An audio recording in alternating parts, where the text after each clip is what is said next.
ఇక్కడ ఇంకొక వార్త వచ్చింది. దేవనూరు కబ్జాకు కడియం యత్నం అంటూ కూతురు కావ్య అల్లుడితో కలిసి కుట్ర, సిట్టింగ్ జడ్జితో విచారణ జరిపించాలి, బీఆర్ఎస్ పక్షాన న్యాయ పోరాటం చేస్తాం, మాజీ ఉప ముఖ్యమంత్రి టి రాజయ్య అంటూ ఎమ్మెల్యే అయ్యాక కడియం శ్రీహరి ఆయన బిడ్డ అల్లుడు తమ బినామీల పేరిట 2000 ఎకరాల దేవనూరు అటవీ భూమిని అక్రమంగా దోచుకునేందుకు ప్రయత్నం చేస్తున్నారంటూ రాజయ్య ఆరోపిస్తూ ఉన్నాడు. భూములని కడియం శ్రీహరి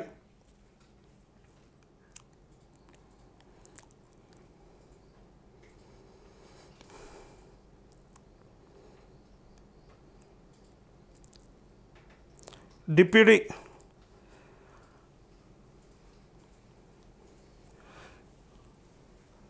ఒకసారి రాజయ్య గారితో మాట్లాడే ప్రయత్నం చేద్దాం. అన్నా, హలో అన్న, good morning. Naresh from Vahini TV అన్న, జర్నలిస్ట్, లైవ్లో ఉన్నారు. మీ వార్త వచ్చింది ఒకటి, నమస్తే తెలంగాణలో. దేవనూరు కబ్జాకు కడియం యత్నం అంటూ కడియం శ్రీహరి కడియం కావ్య కలిసి చేస్తుందని అంటా ఉన్నారు కదా, చెప్పండి అన్న, ఏం జరిగింది అసలు అక్కడ?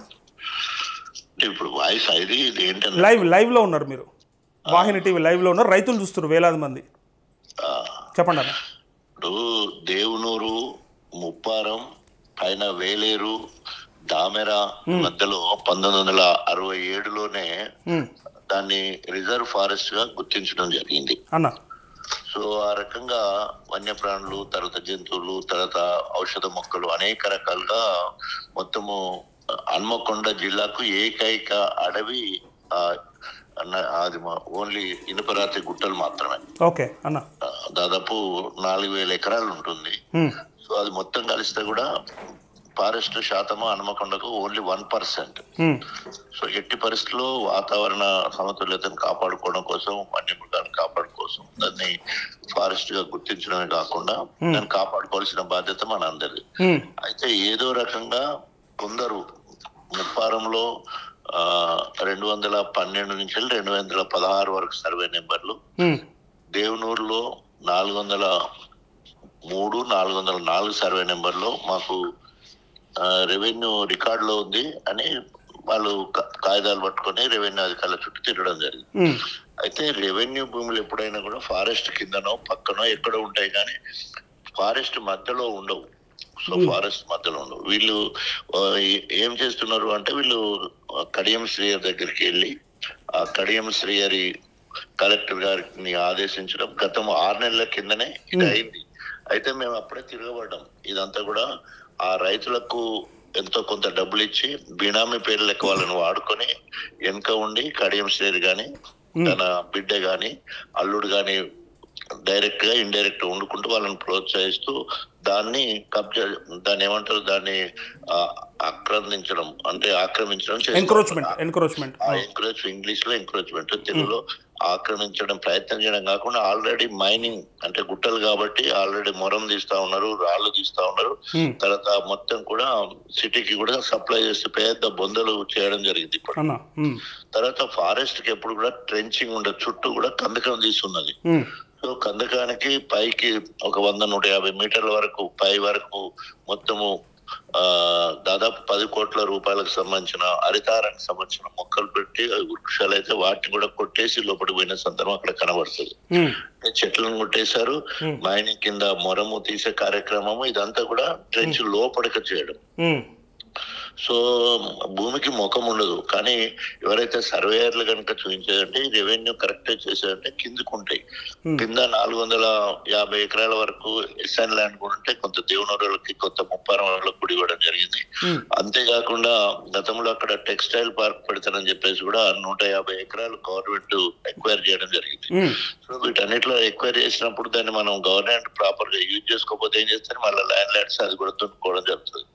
సో అట్లా అది కూడా అవుతా ఉన్నది. ఇవన్నీ కూడా జరుగుతున్న క్రమంలో సో ఈ మధ్యలో మొత్తం బుల్డోజర్ పెట్టారు. నిన్న పేపర్లు వచ్చింది, బుల్డోజర్ పెట్టేసి ఇటాచులు పెట్టేసి మొత్తము మట్టి తీయడమే కాకుండా చెట్లు తీసేయడం ఇవన్నీ కూడా చేస్తా ఉంటే 6 నెలల కిందనే మేము మందలించిన కూడా ఏమాత్రం చీమ కొట్టినట్టు లేకుండా మళ్ళీ కలెక్టర్ గారే పోయి, ఎందుకంటే బికాస్ గవర్నమెంట్ కాంగ్రెస్ ఉంది కాబట్టి ఇక్కడ కొండ సురేఖ అటవీ శాఖ మంత్రిగా ఉన్న అడవిలో పుట్టిన బిడ్డ సీతక్క ఉన్నా కూడా వాళ్ళది ఏం లేకుండా అహంకారంతో కడియం శ్రీ అధికార దాహంతో కలెక్టర్ మీద ప్రెషర్ పెట్టి కలెక్టర్ ని అక్కడికి పంపించి రెవెన్యూ అధికారులందరితోటి అది అప్పచెప్పడం జరిగింది ల్యాండ్.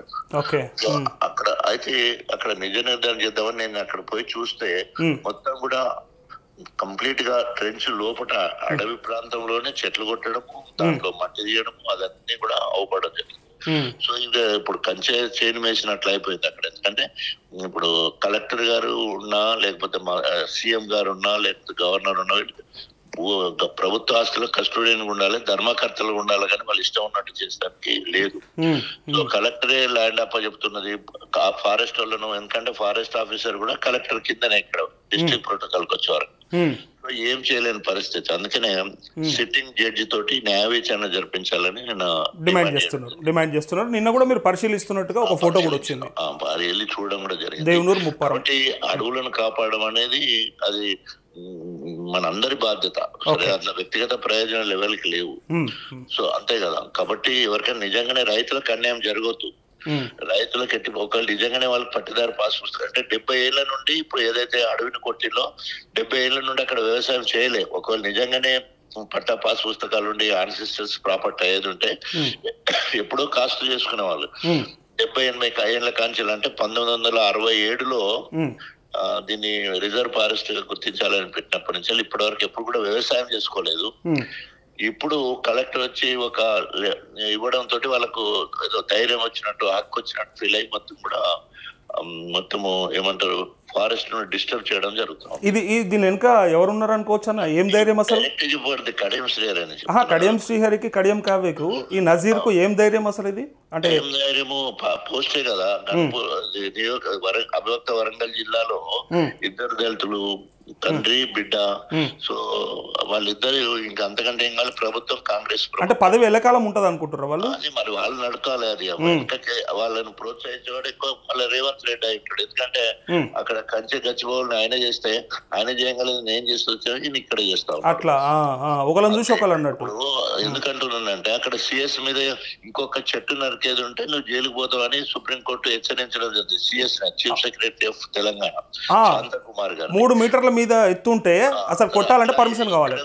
ఇక్కడ కూడా కలెక్టర్ వాల్టా చట్టం ప్రకారం ఇక్కడ కూడా కలెక్టర్ ఎవరైనా కూడా కంచె చేను వేసినట్టయితే తప్పగా మరి ఆమె మీద కూడా చర్య తీసుకోవాల్సి వస్తుంది. ఎట్లా ఫారెస్ట్ నరికిస్తుంది? ఫారెస్ట్ ను కాపాడవాలి. అంతకుముందు కలెక్టర్లేమో ఆ ఫారెస్ట్ ను కాపాడే కార్యక్రమాలు, హరితభారాన్ని అనే క్యాంపులు, ఫారెస్ట్ క్యాంప్స్ ఇవన్నీ చేసే కార్యక్రమం, నైట్ హాల్స్ కూడా చేసే పరిస్థితి కాల్చాలి. ఈ కలెక్టర్ గారు మొత్తం భూమిని ఫారెస్ట్ ను మరి అన్యాక్రాంతం చేసే కార్యం అవుతుంది. కాబట్టి ఇక కలెక్టర్ దగ్గర మనం మాట్లాడేది ఏం లేదు, ప్రభుత్వంతో మాట్లాడేది ఏం లేదు. అందుకనే సిట్టింగ్ జడ్జితో హైకోర్టుతో చేస్తే కరెక్ట్ న్యాయ నిజాలు తెలుస్తాయి. నిజాలు తెలుస్తాయి. ఒకవేళ కనుక అట్లా కూడా ప్రభుత్వానికి భయపడి అటు ఇటు ఉన్నాయంటే మేము బీఆర్ఎస్ పార్టీగా తప్పకుండా ప్రజా పోరాటం చేస్తాం. తప్పకుండా ఆ ఫారెస్ట్ ను కాపాడుతాం. ఒకవేళ ఇప్పుడేమన్నా అన్యాక్రాంతలు చేశారంటే తప్పకుండా మేము అదుకొచ్చిన తర్వాత తప్పకుండా ఫారెస్ట్ జాగ్రత్త మళ్ళీ కాపాడుతాం. ఇంకొక ముచ్చటన్నా, ఇప్పుడు మీ రజతోత్సవ సభను కూడా ఆపడానికి ప్రయత్నం జరుగుతున్నట్టుగా మీకు అంటే సిటీ పోలీస్ కమిషనర్ ఉత్తర్వులు ఇచ్చినట్టు May 5th దాకా చూశాను. ఏప్రిల్ 6వ తారీఖు నుండి మే 5వ తారీఖు వరకు ఇక్కడ సభలు సమావేశాలు జరుపుతారు. ఎట్లా మరి మీరు చేస్తారా? నటించిల్లు చూద్దాం. అధిష్టానం నిర్ణయం తీసుకోవాలి. కేసీఆర్ ఆలోచనలో భాగంగా ఎట్లా ఉంటుందో చూడాలి. సో తప్పకుండా ఈ రోజు అంటే అధిష్టానం కలవడానికి కూడా నేను వెళ్తున్నా. ఎందుకంటే ఎక్కువ మంది మానవ వర్గం నుంచి రావాలనే ఉద్దేశంతో కార్యక్రమం పెట్టడం జరిగింది. చూద్దాం. తప్పకుండా చట్టం తన పని ఒకవేళ ఉంటే క్లియర్ గా కొట్టొచ్చినట్టు కనబడుతూనే ఉన్నది కదా. లక్షలాదిగా తరలిస్తారనే భయంతో కాంగ్రెస్ కుప్పకూలిపోయే పరిస్థితి అవుతుందనే ఉద్దేశంతో కక్షపూర్తంగా ఈ కార్యక్రమాలు చేస్తా ఉన్నారు. ఇంత భయపడ్డ అవసరమా అన్న? ఇప్పుడు 10 ఏళ్ల కాలం పాటు ప్రజాస్వామ్యంలో ప్రశ్నించే గొంతు ఉంటది కదా. ప్రెస్ గానీ, టీవీలు గానీ, వీడియో ఆడియోలు అన్ని కూడా ఏముంటాయి చెప్పండి. ప్రభుత్వాన్ని మీద ముళ్ళుగారతో పొడుస్తూ మంచిగా నడిపించే ప్రయత్నం, ప్రజా సమస్యలను నిలదీసే బాధ్యత మమ్మల్ని ప్రతిపక్షంగా కూర్చునబెట్టిండు. నువ్వు అధికారంలో ఉన్న ఎట్లా ప్రజాపాలన చేస్తావు, ఎట్లా ప్రజల మెప్పు పొందుతావని చూడాలి, కానీ ఇట్లా నిర్బంధించుకుంటూ సభలను మీటింగ్లు అంటే వాళ్ళకు పోయి వాళ్ళే తూపుకుంటారు. సంవత్సరంన్నరలో ఇంత ఆగం ఎందుకు అవుతున్నట్టు? 10 ఏళ్ల పాలన బాగలేదని మిమ్మల్ని తెచ్చుకున్నప్పుడు మీరు ఎందుకు ఆగం అవుతున్నారని అడుగుతున్నారు ఇలా పబ్లిక్. అంతే కదా మరి, తప్పకుండా కదా. ఇప్పుడు దాదాపు 15 నెలలు అయిపోయింది, ప్రజలు కొరిగింది లేదు, ఇచ్చిన ఆమె ఒక్కడు కూడా నెరవేరలేదు. 1,60,000 కోట్ల అప్పు అయితే తీసుకొచ్చిండు. ఆయన సీఎం పోస్ట్ కాపాడుకోవడానికి రాహుల్ గాంధీకి ఏమంటారు కప్పం కడుతున్నాడు, అంతే తప్ప ప్రజలు కొరగబెట్టింది ఏం లేదు. ఓకే, చివరి ప్రశ్న రాజన్న. ఇప్పుడు మీ స్టేషన్ గన్పూర్ నియోజకవర్గంలో రైతులకు రుణమాఫీ ఎంత అయ్యింది, భరోసా ఎంతవరకు ముట్టింది? సో మేము అన్ని బ్యాంకులకు పోయి చూస్తే 35 నుంచి 40% కూడా ఇప్పటి వరకు రుణమాఫీ కాలేదు. చివరికి మొన్న 26 జనవరి రోజు smallest of the small village in a mandal, అంటే ఒక మండలంలో అతి చిన్న గ్రామాన్ని తీసుకుని పైలట్ విలేజ్ లెక్క తీసుకోరు. ఆత్మీయ భరోసా, ఆత్మీయ భరోసా కావచ్చు, రేషన్ కార్డు కావచ్చు, ఇందిరమ్మ ఇల్లు కావచ్చు, రుణమాఫీ కావచ్చు, ఏది కూడా రైతు భరోసా కావచ్చు, ఏదంటే ఒకరికి ఇల్లు ఇయ్యలేదు, తట్ట మట్టి తీయలేదు, ఒక రేషన్ కార్డు ఇయ్యలేదు, రైతు రుణమాఫీ కాలేదు.